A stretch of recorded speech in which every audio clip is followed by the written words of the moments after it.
Which conspiracy theory came out real? A man named John Wojciechowski used to stand outside the Vatican Embassy the 90s in Washington, D.C. with a sign saying that the Pope is hiding pedophile priests. He claimed to be a victim of such abuse. People would honk and throw insults/junk at him and call him crazy. I met him back in 2011. I recorded in my journal, there was a guy protesting in front of the Vatican Embassy. I talked to him a little bit. He said he had been protesting at that location for the last 13 years because he was sexually abused when he was 15 years old and it negatively influenced his life. The government is spying on you. Oh, spooky. Then Prism came out and indeed the government is spying on you. I had a Russian professor at uni back in the 2000s who said having the Chinese make our communication electronics is a bad idea given how easy it would be to manufacture in backdoors for spying. Everyone thought he was nuts, but that's come to fruition with Huawei etc. The CIA used military personnel with diagnoses of everything from depression to PTSD and even schizophrenia as guinea pigs for experimental medicines and treatments. They once gave a group of mentally ill men massive doses of LSD and left them all in a room for several days just to see what would happen. One survivor wrote that he spent those days perceiving the other men as living corpses and that the walls were covered in blood. There is no accurate number for how many people were killed or otherwise traumatized for life. Project MKUltra began in 1953 and continued for 20 years, only finally being dismantled in 1997. President Nixon was so paranoid at the end of his administration that people dismissed out of hand his claim, on tape, that the Pentagon was spying on him. Turns out, they were doing exactly that. Just because you're paranoid doesn't mean somebody ain't after you. The tobacco industry silencing scientists and creating false studies to say smoking isn't harmful several decades ago. Epstein's Island was called a conspiracy theory for over 20 years before it was found to be true. When I went snorkeling on my honeymoon, we were brought out and had to pass his island. The guide told us it was a pedophile's island and told us it was Epstein. This was in 2007, the locals were very aware. Edit, my most upvoted comment in almost 10 years on this app and it's about Epstein LOL. The CIA used military personnel with diagnoses of everything from depression to PTSD and even schizophrenia as guinea pigs for experimental medicines and treatments. They once gave a group of mentally ill men massive doses of LSD and left them all in a room for several days just to see what would happen. One survivor wrote that he spent those days perceiving the other men as living corpses and that the walls were covered in blood. There is no accurate number for how many people were killed or otherwise traumatized for life. Project MKUltra began in 1953 and continued for 20 years, only finally being dismantled in 1973. Edit, I didn't expect this to gain so much attention. If you're interested in Project MKUltra and the other horrific governmental goings-on of the 60s to the 80s, look into reading Poisoner-in-Chief by Stephen Kinzer, or Operation Mind Control by Walter Bauer. The film Jacob's Ladder is also inspired by accounts of soldiers subjected to this treatment. That Apple purposely makes their old phones slower. Apple and Samsung were fined something like a paltry $10 million for this a few years ago. The Panama Papers. I mean, we all suspected it was happening. Britney Spears being silenced and abused for years. That the sugar industry paid scientists to blame fat instead of sugar for heart disease, and various other health issues. The whole Edward Snowden thing.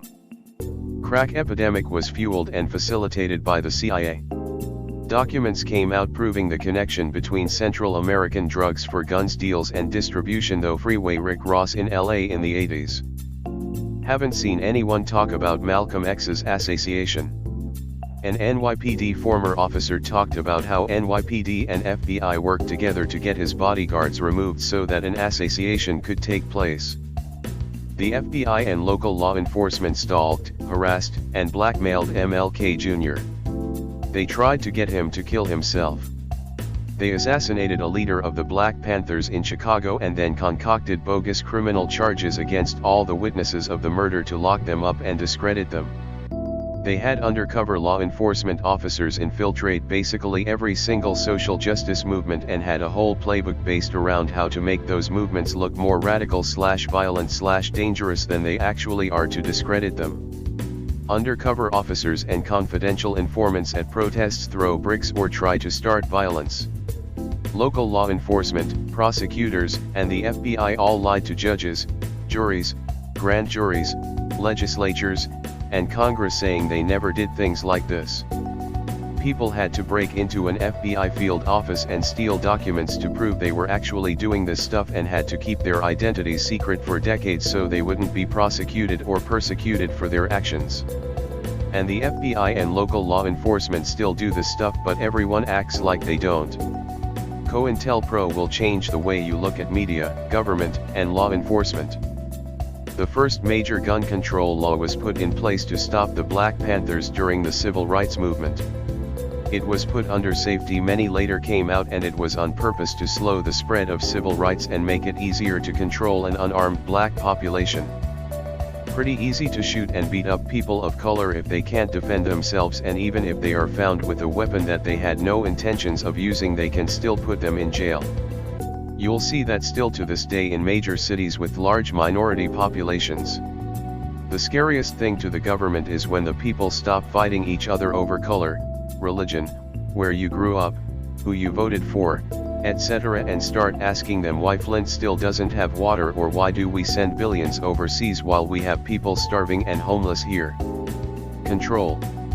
Convince the citizens it's their neighbor's fault why they can't afford milk anymore, not the government's fault for printing billions to bail out major corporations that will give them lots of money when they retire at 50.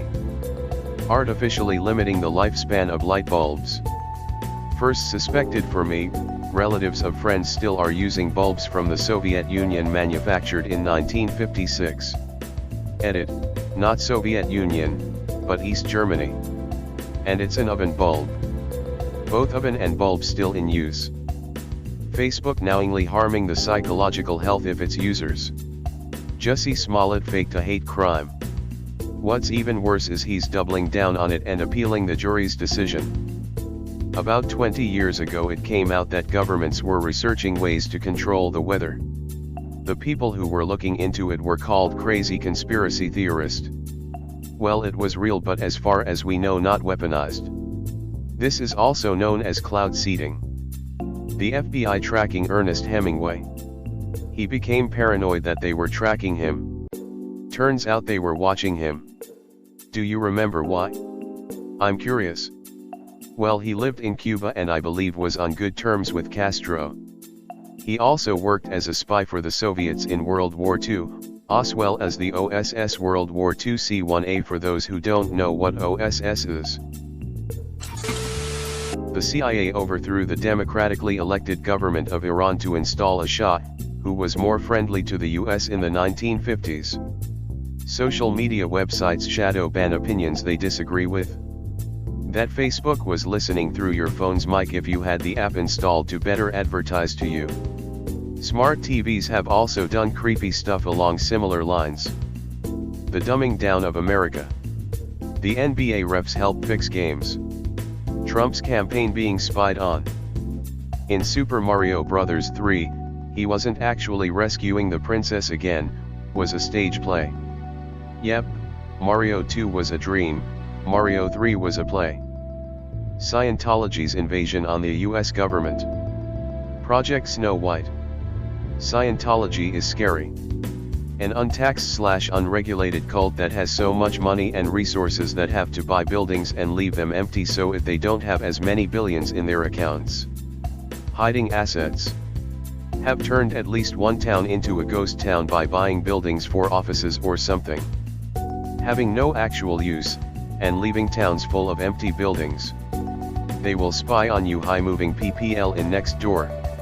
They have so many lawyers, politicians, police, influential celebrities in their pocket.